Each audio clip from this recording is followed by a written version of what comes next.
For those who doesn't know me, I'm the director of eVisa Immigration. We have been established in Canada for over 12 years now, and we are the biggest immigration firm serving people from all around the world. Um, we work with people from different backgrounds, and we also serve people in different languages, such as Portuguese, French, of course, English, Spanish, and Farsi. So we have consultants and case managers from different parts of the world, so we can help people in different languages and also in different time zones. We have teams based in Europe, in Toronto, in Calgary, in Vancouver. I'm based in Vancouver myself. We also have team in Brazil and Tehran. So it's actually like a very good coverage. So it doesn't matter where you are, if you are in a different time zone or if you're in Canada, we can help you, we can assist you. And the point of this webinar today is to share the amazing news about what we can expect from Canadian immigration in 2026. And these are great news. And I talked to Patrick and Salpip that I really wanted to share with all of you because you guys should know what's happening, what is to expect, and what to do to get ready. And of course, one of the things that you have to do to get ready is to have your language proficiency test. So, yes, get all the tips that you can, book your test, and have it ready. But let's talk about what you're going to be ready for, right? What are the opportunities that are coming in 2026? So, here is what I talked to you guys. Something very important. We are also have been awarded for 5 consecutive years the Top Choice Award as the best immigration firm in both in Vancouver and in Toronto, where we have office locations.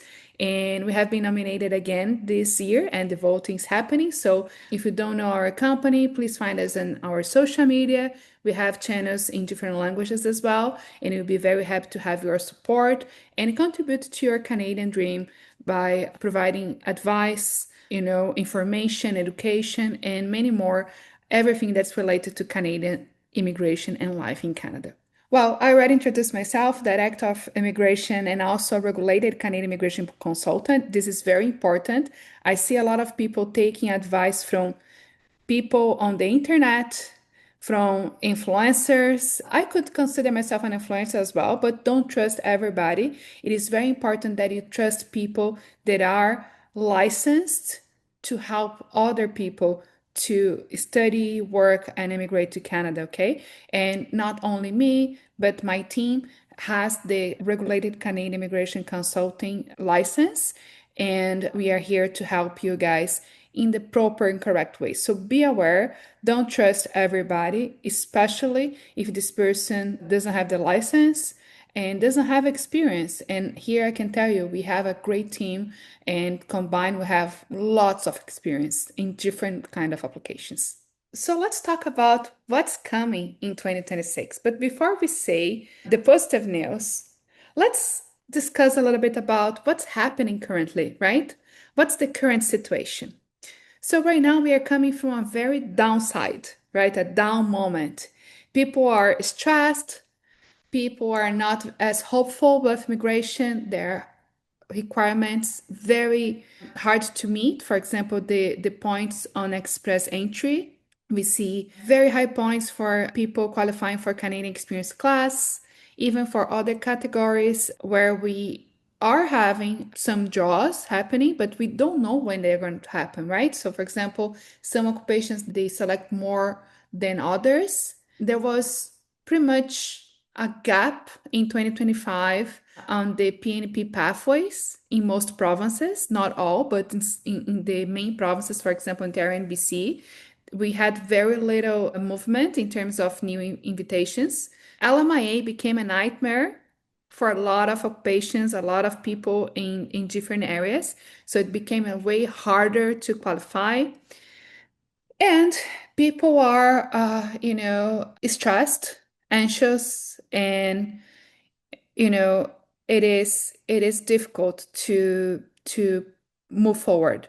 But I hope at the end of this presentation, you can feel motivated to have hope and prepare and get the energy that you need to invest because I'm really expecting 2026 to be a very great year for immigration. Okay. And something that's good to know 10 years ago, I was already working with immigration in 2014. We have a very similar moment, okay, in which there was a transition period. Government limited LMIAs, the government limited the Federal Skilled Worker and Canadian Experience Class program, was outside Express Entry at the moment. Then there was a big transition, was when they launched Express Entry, but 2015 was still a very weird year that we didn't know what was happening. And then in 2016, we saw things coming back and, lots of opportunities coming, lots of new flexibility from the government. And I think we are getting there. And it's funny, that was exactly 10 years ago. And I think 25 is a year that was not easy, but I think we are heading to a very great 2026, okay? But something that I wanted to say is every time you have a hard period, you have to take a lesson from that period, like what we have to learn from it. And I would say when it comes to opportunity, you got to be ready. When the opportunity comes, you have to embrace it. I talk to people every time, and there's people that are brand new to Canada, they're starting the immigration plan, or they're even outside Canada, they're starting the conversation. That's great. But there are a lot of people that are here for a very long time and they missed a lot of opportunities just because they were not ready, but just because they didn't research. Because when you are a new immigrant in a country, there are so many things happening, a new job, a new way of life, so many things that have to learn and adapt. And you don't think of immigration, but hey, immigration, your visa, your status is one of the most important things that you have to think when you move to a new country. So prioritize this. It's very important. And it's very important for you to know all the opportunities that you can embrace with your profile and, get ready to not miss that opportunity. And something that from the government, I would say the government is in a sensitive moment right now. They are afraid of being tricked, afraid of fraud. They want to, combat fraud. They want to genuine applications. So until they find that balance, and they are working to find that balance at the moment, but we are seeing a very strict review process. Okay. And people sometimes don't take immigration and their application in the paperwork as serious. And guys, it is very important to be very, very careful with all documents. Sometimes it's not only the information itself, it's how you present, how you structure, how you explain, because the government of Canada does not do interviews. They get your paperwork and they have to understand exactly what you are meaning with that paperwork and if you are really complying with all the requirements of the regulation.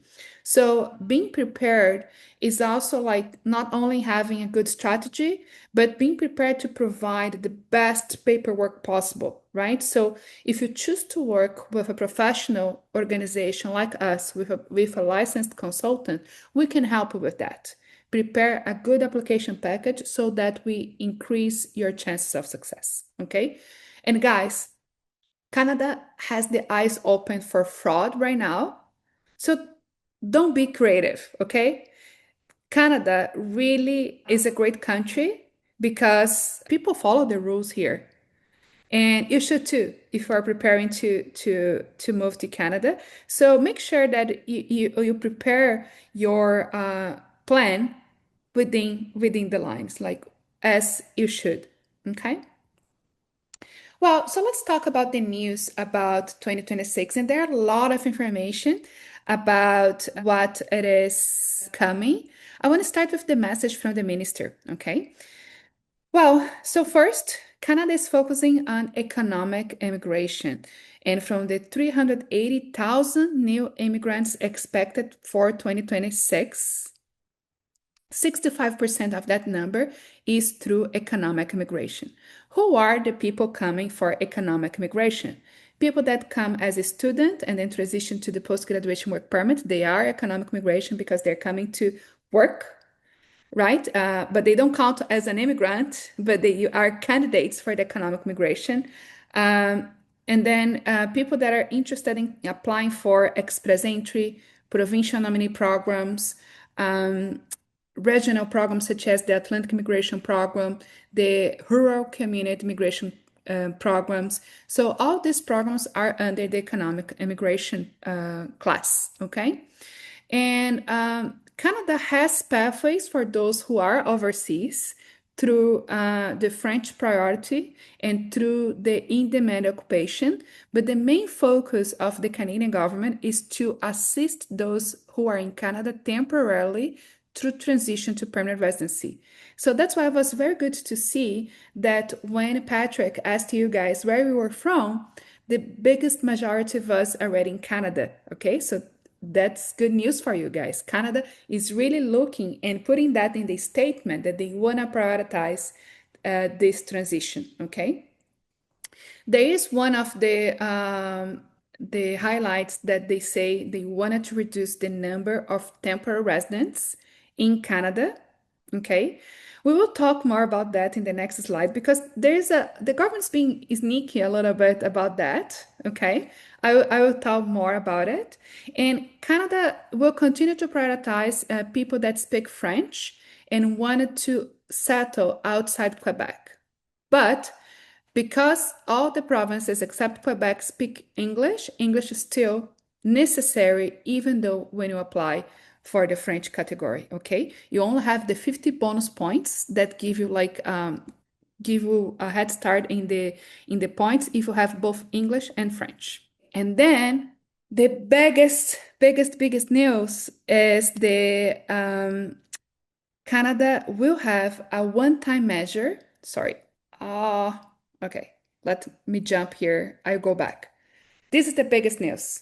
Canada will have a one-time measure to help 33,000 temporary workers in Canada to transition to permanent residency in 2026 and 2027. This is great. This is absolutely the greatest opportunity that everybody is waiting for. People that are in Canada for more than 4 or 5 years, everybody was looking for that opportunity. We had the TR to PR pathway in 2021, and it Hey, was a Marilee, yes, is there a way to make the slide bigger? this Like, lot bigger. because Well, what I see is like your face and then the slide, and they're both like equal size. So there's like two screens. Is there any way you can make like the slide bigger so that some people are saying of that they course, can't read the text? I Go back can. to But Yeah, go back to your slides. I think now you're out of the slides. Just go back there. okay. Yeah. Okay, there you go. Perfect. That's good. Perfect. Awesome. Thank you. Sorry, guys. I think was a setup here at the beginning. Okay, so that's the greatest opportunity we have expecting us for 2026, the TR to PR pathway. Okay, and we don't know yet all the details of this program. There are two different possible pathways that the government can choose from.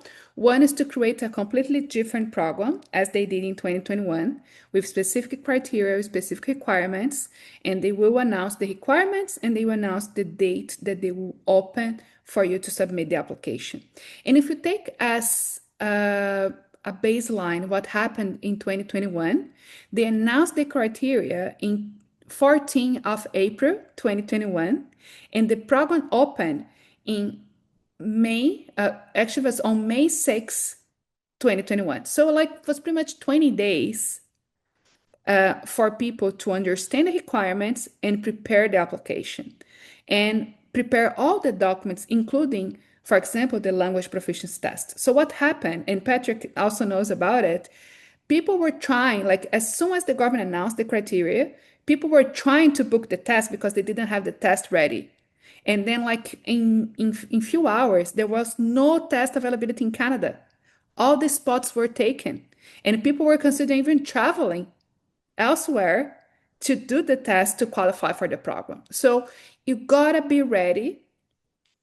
This was one example, but there are other documents that you need. For example, you may need your education credential assessment. It can take 2 to 3 months to get ready.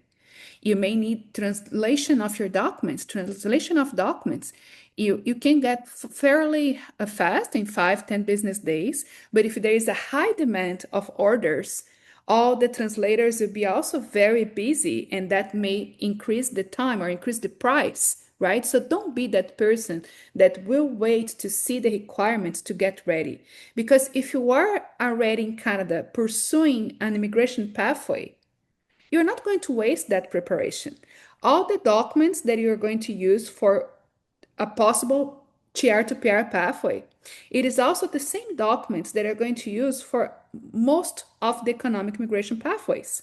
Because as an economic immigrant, education, your work experience, you have to have language, you have to have your personal documents organized. So that baseline has to be ready no matter what, right? So we do have a package that's called PR Ready because, gotta be ready. That has to be your priority once you are in Canada or planning to come to Canada.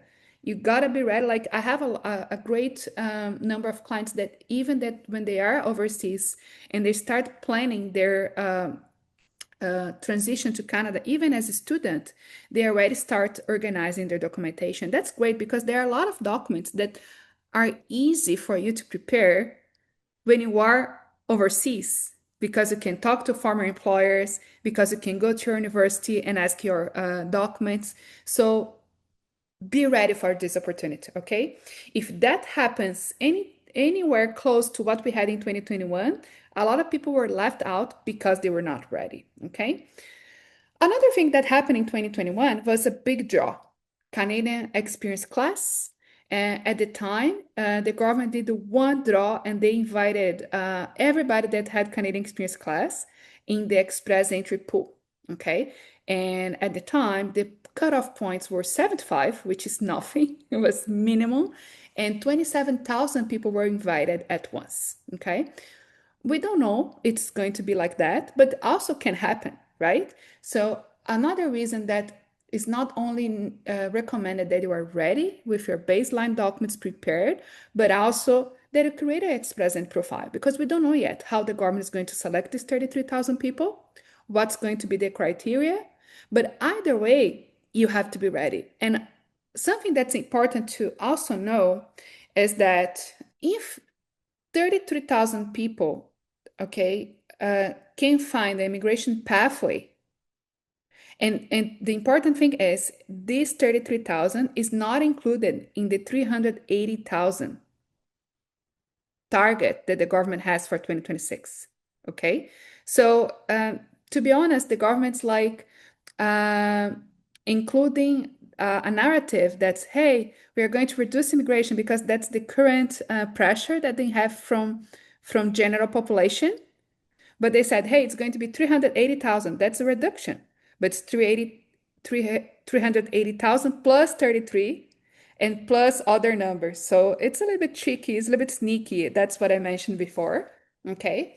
But what I wanted to say is there are plenty of opportunities through the economic category, including PNP that's coming back. So in 2025, for example, the quota for PNP was 55,000, which was a reduction of 50% of the previous quota that they have.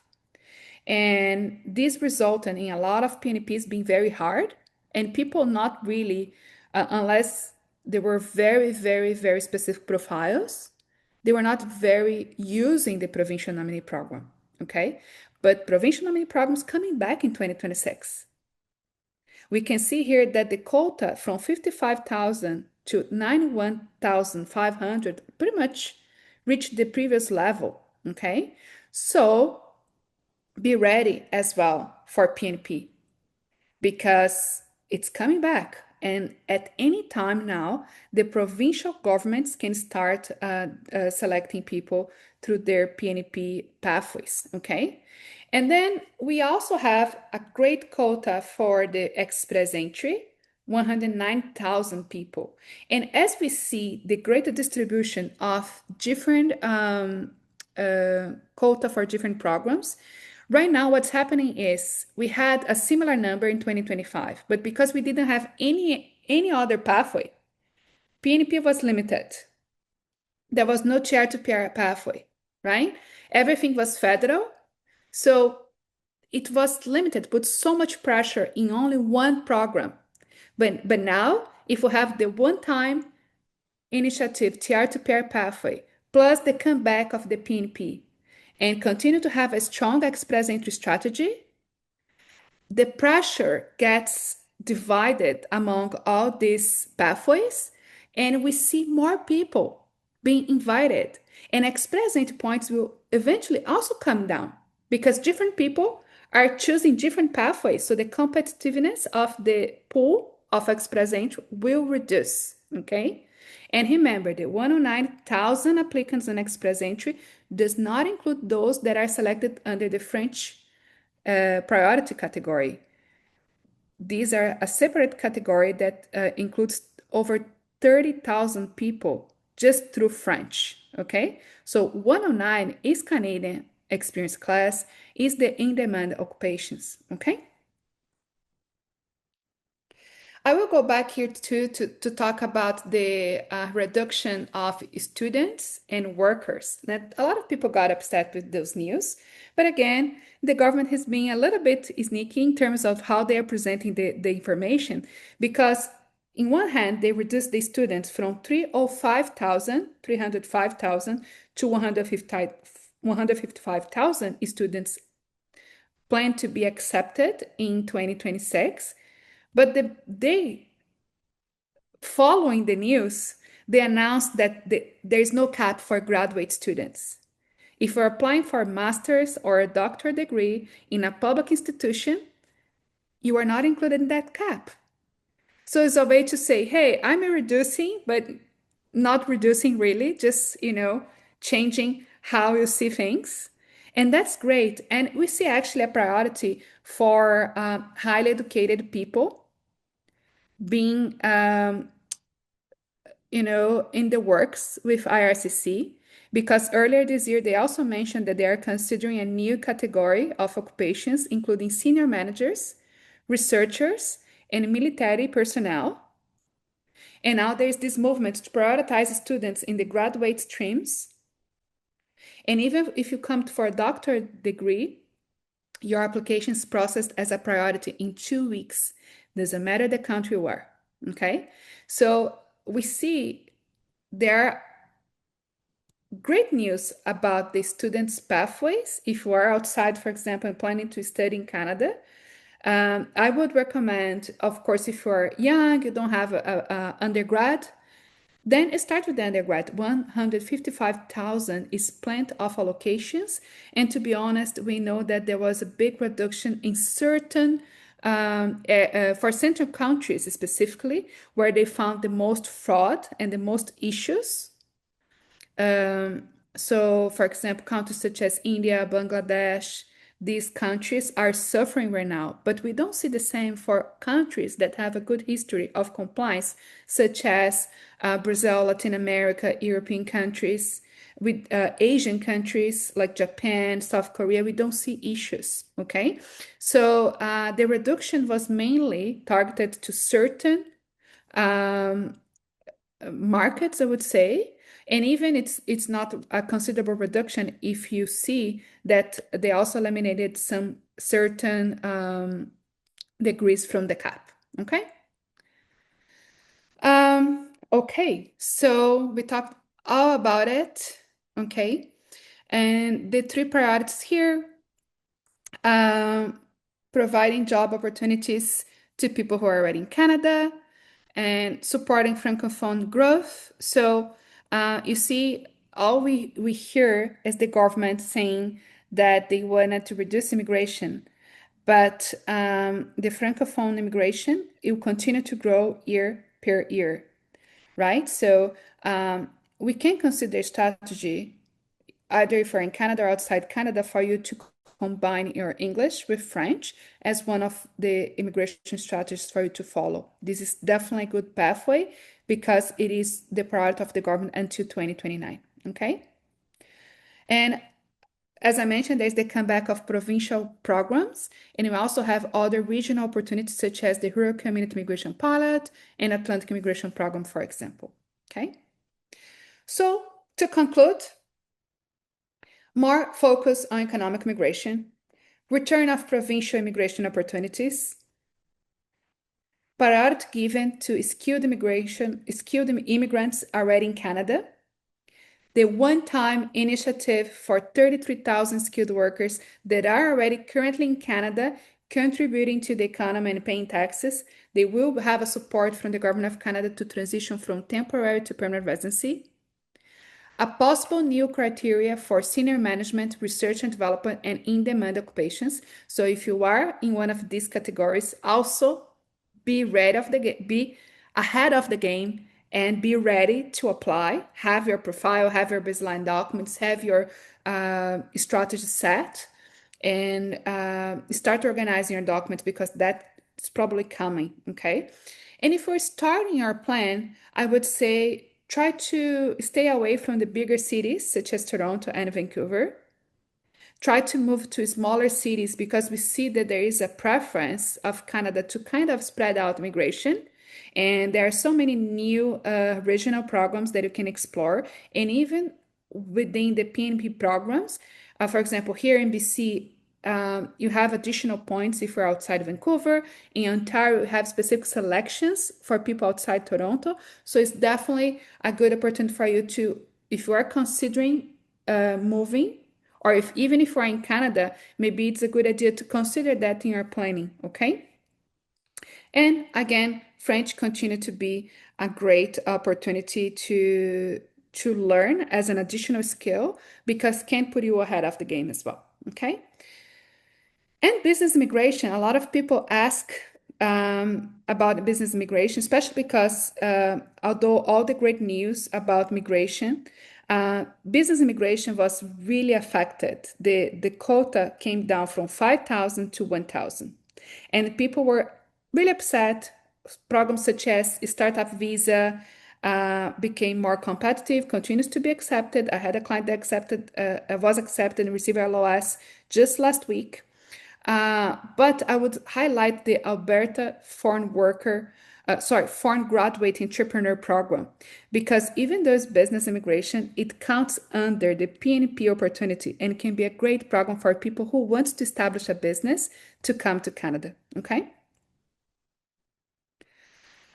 All right. We talked about all of this, okay?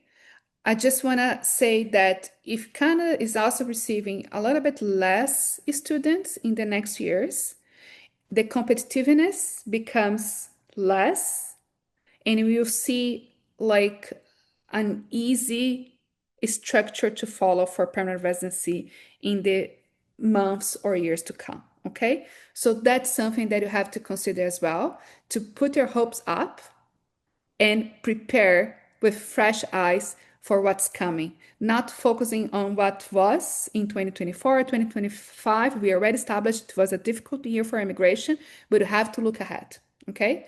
Because immigration is like a cycle. There are moments of extreme growth and open doors. There are moments that the government needs to review and adjust. And that's what we have been through recently. But now I do believe that we are finishing that down curve and starting the line up. And this means that more opportunities are indeed coming, okay? Yeah, and we talked all about getting ready, but what to do to get ready, okay? Make sure your passport is valid. If it's expiring in the next 6 months or 1 year, maybe it's worth to anticipate its renewal. Make sure you are always ahead of the game if you're in Canada, and don't let your work permit or study permit to be 1 month away of the expiry date for you to plan what you're going to do to extend. I would say you got to be ahead of the game. You have to be looking at 8-9 months ahead before the expiration to decide what you're going to do to renew, to extend your work or study permit in Canada, okay? Always have your valid language test. The test is valid for 2 years. That's plenty of time for you to use that test for different strategies. So a lot of people, they don't want to take the test because they think if I do take the test, I will make an investment, there is a cost, right? And then what if this test is not valid when I need to apply for? Well, if you plan everything else, a strategy, the organization of your documents, focus on what you're going to do and what you need to do to be qualified, you'll use that test. Or it will serve you for at least 2 years. So don't think that's going to be a waste to do the test early. That's important to have always a valid test. As we discussed, education credential assessment, knowing your NOC code. And a lot of people actually need to understand what's the best NOC code to focus. Because sometimes, for example, for people that recently graduated in Canada, and they have a number of opportunities to pursue. They just fresh with the post-graduation work permit. They need to know what occupation they should prioritize that will give more chances of transitioning to permanent residency. So let's identify what the possible pathways that will give you the best result. A lot of people, for example, when they finish their studies, they get the post-graduation work permit and they say, well, I got 3 years of work permit. I don't need to think right now. I have time. I got a time. No, guys, 3 years passes like this. It is so fast. You got to be ready. You have to have a strategy to pursue a certain career, even in a different city, that will make sense for you. Okay? Translation of documents, police certificates, and eventually a medical exam. Okay? And it's important to know that time matters. The sooner you're ready, the better. And you have to respect the process and the time that are required to prepare as well, because, it takes time. It's not something that will define a strategy and you'll be ready right away. Sometimes you need a couple of months or a couple of years even to achieve the strategy that will help you, that it will enable you to transition to permanent residency. So the earlier you start, the more chances you have to optimize your strategy and achieve your goal. Okay? Yeah. And if you want our support, here at Evisa, we start with initial consultation where we'll find the best option considering what you're looking for, right? What's your lifestyle, financial background, what's your career, what do you want to do in Canada? You want to transition careers, you want a new career, you want to enhance your current career. So we will discuss all those options and the pros and cons to determine plan A, plan B, and plan C. And then once we determine the options that you can pursue based on your background, we will provide you with a proposal for full support, full guidance throughout the journey, okay? And we'll be there for you throughout the development, throughout the organization of the documents, application, and hopefully the approval of either your visa or permanent residency in Canada.